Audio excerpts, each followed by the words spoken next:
Olá a todos, sejam bem-vindos a mais um vídeo no canal. Hoje a gente vai continuar o estudo da obra Revelação Cósmica de Jean Vaillant. Essa vai ser a segunda parte do vídeo. A primeira parte já está aqui no canal, então estou partindo do pressuposto que você já assistiu a primeira parte. Se você não assistiu, volta lá, assiste a primeira parte de novo, para depois seguir aqui adiante, tá ok? Porque eu estou entendendo que você já sabe daquilo ali, vou só dar continuidade onde a gente parou. Só um ponto. A gente finalizou a primeira parte do livro, que vai falar sobre a questão do nosso isolamento cósmico. Agora nós vamos para a segunda parte. Então a gente finalizou a primeira parte falando justamente sobre a encarnação de Jesus e o final da encarnação dele com o resgate de Lúcifer, que se arrependeu e foi resgatado e acolhido. Agora nós vamos pegar desse ponto para frente. Então aqui agora a gente já está discorrendo, né? A gente finalizou, a gente estava lá em milhões de anos atrás, fomos avançando, e aí agora a gente vai começar agora os anos 30 depois de Cristo. Como eu sempre gosto de avisar em todos os vídeos de estudo de livros, eu acho importantíssimo que você, se tiver a oportunidade, por favor, estude a obra original, porque isso vai ajudar bastante a você entender corretamente e entendendo mais completamente também toda a obra, tá?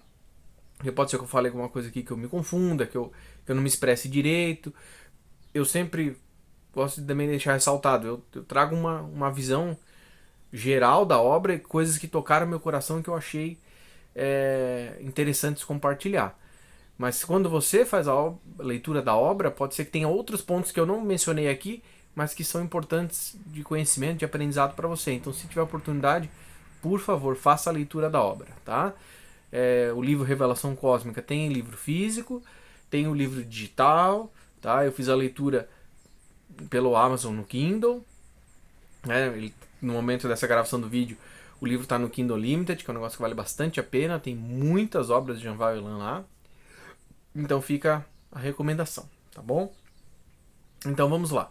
A segunda parte do livro é sobre o acompanhamento cósmico. Então, Lúcifer saiu. Não ficou abandonado as coisas aqui, a luz continuou trabalhando, mas o que aconteceu? Lembra, a humanidade, uma vibração muito baixa. Quem que assume no lugar do Lúcifer? Satã. Só qual que é o problema? Lúcifer, lembra? Lúcifer tinha uma questão mental muito forte, mas ele tinha valores morais muito baixos. Satã é muito pior, porque Satã ele era muito mais agressivo, muito mais violento do que Lúcifer. Então o que acabou acontecendo?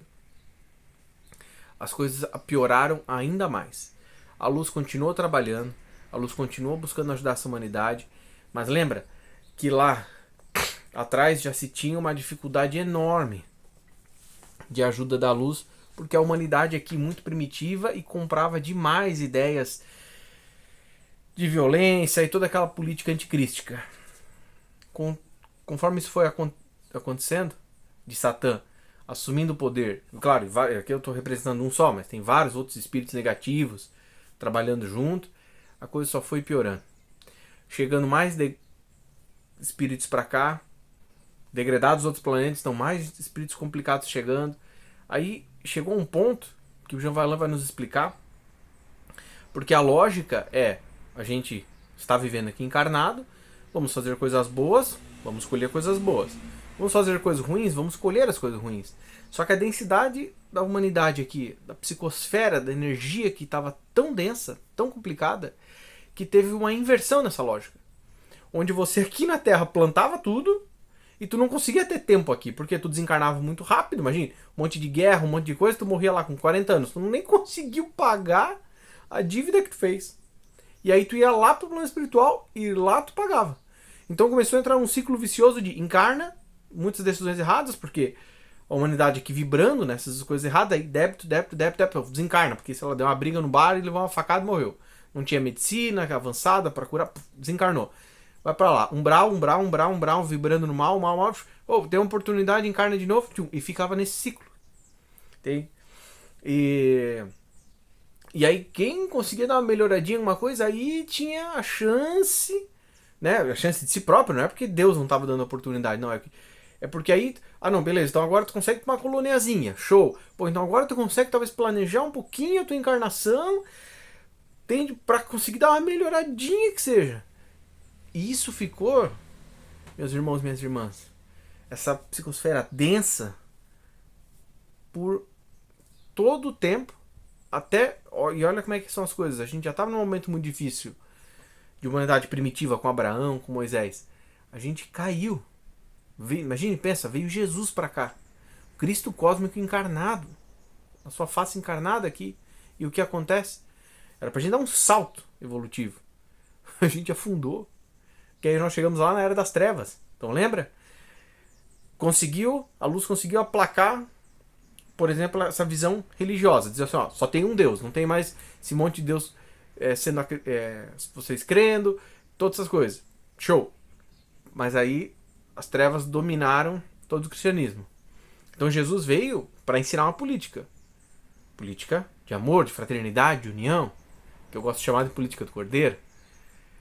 Mas a coisa desandou de tal forma que transformaram aquilo numa religião. Entende? E aí nas palestras, João Vaillant vai nos trazer um fato histórico de que o primeiro Papa, que hoje em dia o catolicismo vai chamar de Pedro, não é. O primeiro Papa, ele esqueci agora, desculpa não trazer com precisão, mas ele falou o nome. Tinham dois grandes líderes religiosos com seus seguidores. Então olha aquela apropriação do conhecimento do Cristo, do conhecimento de Jesus, e já tirando as partes que não interessam, já moldando, já adaptando pro meu interesse o conhecimento. E os dois brigando. Quem que vai ser o primeiro Papa, por exemplo. E aí, esse Papa chama o outro num domingo, fala assim, ó, vai você, todos os teus seguidores, que nós vamos lá na igreja central da cidade, e aí a gente vai sentar e vai resolver para quem vai ser o primeiro Papa. Foi ele, entrou o concorrente dele, com todo mundo junto, eles fecharam a igreja por fora, tacaram fogo e matou todo mundo. E ele falou, beleza, agora só tenho eu sou o primeiro Papa. Eu não marquei aqui nas minhas anotações, porque João Vaillant não vai trazer isso no livro, né? E eu também não fiz uma pesquisadinha antes de gravar o vídeo para pegar o nome dele. Mas pesquisar aí é história, primeiro Papa. Aí você fala assim, gente, olha como é que a coisa já estava deturpada lá no início do catolicismo. Entende? Então, olha o nível de doença da humanidade. O cara se dizendo o maior cargo dentro da religião do Cristo, do amor, ele vai fazer uma atrocidade dessa. Isso daqui, João Vaillant vai contar esse fato histórico, é um ponto. Imagine quantas outras coisas não aconteceu. Então a gente já vê essa apropriação do conhecimento do Cristo, né? E aí a história vai nos contando muitas coisas que foram acontecendo de absurdo, de barbaridades. Batemos lá na Era das Trevas. Então a igreja que detinha o conhecimento, todo mundo ignorante, todo mundo analfabeto. Tu não podia ler, tu não podia saber por quê? Porque é mais fácil manipular. E aí tu vai fazer o que eu quero. Então os líderes religiosos fazendo o que queriam. Aquela coisa complicada. Aí o que acontece? A luz continua trabalhando para essa humanidade, mas não tem afinidade alguma. Aí manda avatar, manda espíritos melhores que trabalham, que se esforçam. Começa a fazer alguma coisa, pô, tá legal. Pô. Aí quando ou é assassinado, ou é morto, envenenado, alguma coisa nesse sentido. Aí ou morre naturalmente, mas aí a humanidade aqui não deixa a coisa crescer, a coisa evoluir e avançar. Aí o que acontece? A humanidade vai continuar plantando frutos, trazendo avatares para cá. Entende? Em várias áreas. Então, tô contando um exemplo que João Vaillant não vai trazer no livro, mas também é um fato histórico. Encarna Francisco de Assis. Por quê? Igreja Católica completamente perdida em dinheiro, em ganância, em busca de poder, essas coisas. Aí o que acontece? Vem Francisco de Assis, que é a reencarnação de João Evangelista, que na reencarnação futura foi Francisco de Assis, até onde a espiritualidade nos informa, para vir justamente colocar a Igreja de Jesus nos trilhos. E aí ele vai tendo visões, que ele não tem conhecimento, que é mediunidade, dele vendo Jesus e Jesus falando para ele: Francisco, constrói minha igreja, reconstrói minha igreja, reconstrói minha igreja. E aí Francisco de Assis, achando que era uma igreja física. E aí ele vai e constrói uma igreja, uma catedral lá. Por sinal, até tem um livro que vai, uma psicografia também, chamado Francisco das Aves, que vai contar um pouco da trajetória de Francisco de Assis. Recomendo a leitura. Não é um livro tão profundo e tal, mais superficial, mas só para deixar para quem tem interesse se aprofundar mais, uma visão espírita da encarnação de Francisco de Assis, né? Porque foi trazido isso pelo plano espiritual, essa psicografia. E aí continua, Francisco, reconstrói a minha igreja. Pô, eu já construí a igreja, mas não é a igreja física, né? Era a igreja espiritual, né? E aí o que acontece? Francisco de Assis, obviamente um espírito da luz, com muitas outras pessoas que foram encarnando junto, foram comprando a ideia dele, que ele falou assim, não, mas Jesus não é essa coisa de sede de poder, obras de ouro, e ganância, e status, e jantares riquíssimos, enquanto o alto clero e os padres estão comendo a revelia, a população passando fome. Não, não é isso. É atender aos pobres. É chegar onde ninguém vai. E aí a igreja, nessa psicografia, Francisco de Assis viaja a custo da igreja. Eu esqueci agora para onde é que foi, se foi para a Índia, foi para algum lugar, e ele encontra um grande mestre. E esse grande mestre traz para ele escritos lá da época da própria encarnação de Jesus, que vai falar que Jesus teve esposa, Jesus teve filhos. E isso choca Francisco. E Francisco fica chocado, ele fala assim, não pode. Como isso? A igreja católica não fala nada disso, mas tem os documentos aqui. E ele sente no coração, olha a mediunidade, olha a importância. Lembra que Lúcifer não acreditava em Deus? Falava, não, Deus não existe. Não, mas você tem que sentir Deus. Deus não é uma equação, Deus não é não tem um equipamento que eu tire uma foto de Deus. E aí ele foi estudando mais e mais, ele percebeu, ele falou assim, faz total sentido isso. Aí ele leva os documentos para a Igreja Católica, esses documentos lá antigos, lá contando a história da encarnação de Jesus. Um grande bispo lá pega os documentos, lê e fala assim, vamos dar o retorno para ti, Francisco. E passa meses e ele não dá o retorno. E a Francisco vai procurar ele, não, eu mandei lá para a igreja de Roma, a central lá, e eles estão analisando e quando dá o retorno. E aí Francisco percebe que aquilo foi perdido, foi escondido, e que não ia ganhar vazão. E aí ele fala assim, vou fundar a minha vertente, que é os franciscanos. E olha que bizarro, meus irmãos e irmãs. Ele funda a igreja, começa a ter pessoas comprando a ideia dele de fazer meditações, de buscar uma vida mais humilde, de buscar uma vida focada em se melhorar e ajudar os irmãos sem essa questão financeira, nada disso. A igreja católica, a princípio, se opõe, mas rapidamente ela se desconecta. Fala assim, pode ser, show, pode fazer a tua igreja franciscana. Por quê? Você pensa, se a igreja católica e todo mundo lá envolvido, tanta sede de poder e dinheiro, tudo, vai deixar ele fazer uma religião? Falar de Jesus? Por quê? Mas é porque ele não queria o dinheiro. Então o bispo falou, nós vamos fazer uma ordem tua, a ordem dos franciscanos? Não! Ele falou assim, não, mas eu não quero dinheiro. Não, então tu não vai pegar todas as nossas, uma grande parte de joias aqui, que a gente tem a Eucaristia ali, me fugiu agora o nome da palavra. Entende? Eu tô com Santo Sudário na cabeça, mas não é Santo Sudário.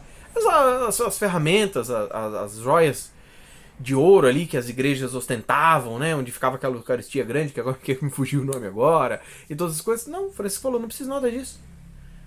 E aí, quando não teve dinheiro, mas tu vai pedir dízimo, então? Não vou. Vou só ajudar de graça. Vou viver de mendicância, tudo. Aí o alto clero da igreja falou, beleza, pode fazer. Olha que absurdo. A humanidade é tão corrompida, entende? Que eles falaram, beleza, pode ir. Ninguém vai aderir mesmo, até parece. E deu sucesso, e deu certo. Mas olha que bizarro. A humanidade aqui tão corrompida que ela focou mais nas questões materiais do que na própria questão espiritual. Mesmo estando trabalhando para a luz. Olha que loucura. Entende? Ai. Mas Francisco desencarna, por exemplo, e o mundo continua como está, né? Mais um exemplo da luz vindo, trazendo avatares, trabalhando, se esforçando para semear uma semente linda, mas a humanidade aqui não rega. A humanidade aqui não faz ela crescer e florescer enormemente. Mas, e aí é um ensinamento para nós da paciência de Deus, dos nossos irmãos da luz conosco, eles não desistem de nós e continuam trabalhando. E vão tendo esses êxitos. Meu pequenininho, não passo muito devagar, mas vai avançando, vai indo, né? E aí vai indo, Não acaba a denominação franciscana, existe até hoje em 2025, né? E vai se avançando e vai se ganhando um pouquinho de terreno, entre trancos e barrancos, vai indo. Aí chega-se um certo momento, lembrando que a gente está o tempo inteiro sendo acompanhado pelos nossos irmãos da luz e os nossos irmãos espaciais também. Né? A gente continua aqui isolado, continua aqui fechado. O planeta Terra não avança no projeto de construir um portal cósmico, nada de aquilo tudo estacionado. E aqui vira um hospício, aqui vira um sanatório para espíritos doentes, né? E outras entidades dementadas. E vira uma prisão, né? Aí, a gente tá tendo esses acompanhamentos, essas ajudas, a humanidade vai avançando devagarzinho, mas ela vai indo. Aí, Sofia, nosso grande mestre que comanda todas as questões aqui no planeta, percebe que a humanidade está um pouco mais madura. O que ele faz? É dada a ordem de chegar o espiritismo para cá.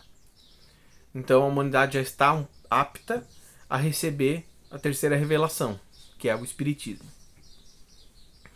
E aí, essa humanidade um pouco mais madura recebe o espiritismo lá na França. Né? Por que a França? Porque a França era um país que foi escolhido pela luz para que viesse o espiritismo lá. Os negativos, sabendo desse plano da luz, porque Deus age assim, Deus não age na surdina. Deus vai avisando, ó. Da mesma maneira, lembra que a gente viu no vídeo passado?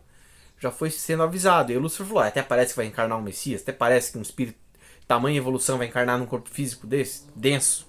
Uma humanidade primitiva dessa, nunca que vai se sujeitar a isso. Para, o que ele vai ganhar com isso aí? Não vai. Não acreditava, Deus já estava avisando. Né? Naquele caso ali era um plano de Javé cabeçando aquilo ali, né? Mas eu acredito que tudo no final das contas da luz sempre tem nosso Deus, Pai, Mãe, consciência divina sempre está por trás de tudo. E aí, ó, vai vir na França. Por quê? Porque a humanidade que estava na França já estava mais apta, mais aberta a esse pensamento diferente, a esse pensamento mais expandido. Então, vem Napoleão Bonaparte com a ideia de dominar, expandir a França, libertar a França, né?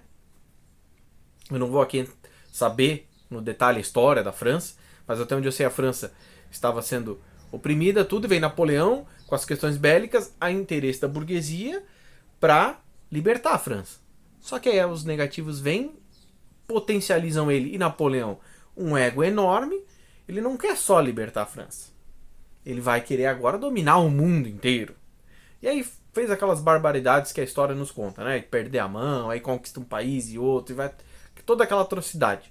Então, de novo, mais um caso de que a luz tem que usar certos espíritos um pouco complicados, e aí quando esse espírito ganha um pouquinho de poder, um pouquinho de avanço, já se perde já, né? Então, tipo, nossa, é só pra tu libertar um país, ponto. Ah, não, agora eu quero dominar o mundo inteiro, porque você fala assim, ô, humanidade doente. Só que o que acontece? Olha como é que é o pensamento dos negativos. Vou estragar o plano da luz, e de tabela, todo o mundo vai começar a se voltar contra a França. Tudo que vier da França, eu falo, não, ih, coisa da França, ih, aquela humanidade lá, não quero saber de nada. Para que quando chegasse o espiritismo, já tivesse essa rejeição. Mas os planos de Deus são perfeitos. Então, chegou o espiritismo na França, através de Kardec, com toda a sua doutrina, com toda essa lógica científica estruturando, então não era uma crença, Tem jogando fora aqueles pensamentos dogmáticos. Não, tu vai aceitar isso e ponto. Não. Qual é a lógica? Qual é o racional? O que funciona? Trazendo o conhecimento do Espírito. Então aquelas coisas bizarras e absurdas, aquelas distorções. A igreja precisava de dinheiro. Eu não vou saber agora conceituar a que ponto, mas isso antes do Espiritismo. Eles vendiam sentenças. Na época lá de Martinho Lutero tinha isso. Não, como assim? Ah, não, é que se você, sei lá, estuprou alguém, se tu pagar X reais, Deus te perdoa. Tu fala assim, não, mas não pode ser isso, imagine. Eu fiz um karma, eu com dinheiro paga? Paga, porque eu sou líder religioso, sou a expressão de Jesus, eu tô te falando. Tá, então eu posso fazer as maiores atrocidades se eu for rico, eu vou pro céu. Sim, assim, mas nunca, isso não faz sentido nenhum. Só que a humanidade tão ignorante, e porque obviamente interesses de comprar essa ideia, né? Aquilo ali colava. Então olha que absurdo. Então começa a vir o espiritismo para nos explicar, não, peraí, mas eu fiz um monte de maldade e morri. Opa, morreu o corpo físico. E o espírito? Ah, não, mas eu não paguei nada, fiquei no bem bom. Não, mas e a conta? A conta vem, você vai cobrar. Você vai ter que pagar essa conta que você fez. Ah, mas eu fiz um monte de bem e morri. Tá, mas tu vai ganhar os créditos por esse bem, tu fez o bem. Entende? Então as coisas não acabam no corpo físico. Teve muita luta, muita dificuldade, né? Até a própria Revolução Francesa, por exemplo, que começou também para ser uma coisa de linda, né? Você olha ali, igualdade, fraternidade, né? Os lemas que você percebe, olha a política do Cristo aí. E aí, quando quem estava oprimido ganha essa força, que é a burguesia contra a monarquia, aí vira um absurdo e se perde a mão de novo, né? Aí o burguês, que já tinha uma vida boa, mas era oprimido, quer começar a ser o bambambam, bam, bam, e aí guilhotina, todas aquelas coisas, né? Não vou entrar aqui porque não é o foco desse vídeo, mas só para entender, né? Como lá era o celeiro para se vir o espiritismo ali, e como a própria humanidade doente, infantil, com outros interesses, vai distorcendo, vai deturpando, mas a luz mesmo assim chega e adentra e coloca a sua semente lá. O espiritismo vem, show, mas a França e o povo europeu não compram a religião, tá? E aí o que acontece? Vem a luz de novo, e os nossos irmãos da luz, eles nos amam demais, olha, eu não tenho dúvida disso. E fala assim, tá, então a gente vai ter que fazer alguma coisa, porque essa humanidade que está aqui na França e na Europa, que a princípio estariam preparada para receber esse conhecimento, não compraram essa ideia, entende? Vamos ter que levar esta ideia para outras nações, porque se aqui não funcionou, vamos ter que levar para outros lugares. Tem humanidades que estão preparadas para isso. E aí começa o plano para trazer para cá, para o Brasil, o espiritismo. Mas isso daqui tá na parte 3, que nós vamos ver no próximo vídeo, que é justamente a parte sobre a reintegração cósmica, entende? Onde nós vamos ver esse finalzinho do espiritismo até a chegada dos conhecimentos da reintegração cósmica. Onde é que vai entrar nossos irmãos espaciais? Porque você vê, toda a parte do isolamento eles estavam aqui, deu isolamento, se afastaram, porque a humanidade estava tão densa que eles não conseguiam mais ter acesso a nós, porque a gente não vibrava, então eles não conseguiam mais ter a frequência diferente. Aí a gente agora estava tendo um acompanhamento cósmico distante, porque a gente, caímos ainda mais vibratoriamente. Opa, mas agora chegou o espiritismo, a humanidade já está melhorando. Né, muito longe de estar saudável, né? Mas veja, já estamos num caminho de melhora muito mais do que antes, né? Tivemos uma inflexão nessa curva, né? Então estava caindo, opa, um ponto de inflexão, agora voltou a subir, nem que seja um pouquinho, nem que seja, mas pelo menos parou de descer. Mas isso vai ficar para a parte 3, tá bom? Aí a minha ideia na parte 3, a gente vai ver, na parte 3 desse vídeo, a gente vai ver a parte 3 do livro, e aí se der, dependendo de quanto tempo ficar, sempre mirando no máximo um vídeo de meia hora, para não ficar tão extenso, ficar mais fácil de ver. Aí vamos ver a parte também da cronologia de eventos, que é bem interessante, que vai ter todo um resumo de todo o livro e com estimativas de tempo de onde aconteceu cada evento. Tá bom, gente? Eu agradeço por vocês estarem me escutando. Muito obrigado por estarem aqui no canal. Deixo de novo o lembrete. por favor, se tiver opção, se tiver oportunidade, leia a obra original, tá? Sempre que for ler um livro espírita, né? Muito importante, leva teu pensamento a Deus, pede para Deus te orientar nessa leitura, para que você leia corretamente, entenda o que está sendo escrito, para a expansão da consciência. Tá bom? Fiquem todos com Deus, um abraço, até o próximo vídeo.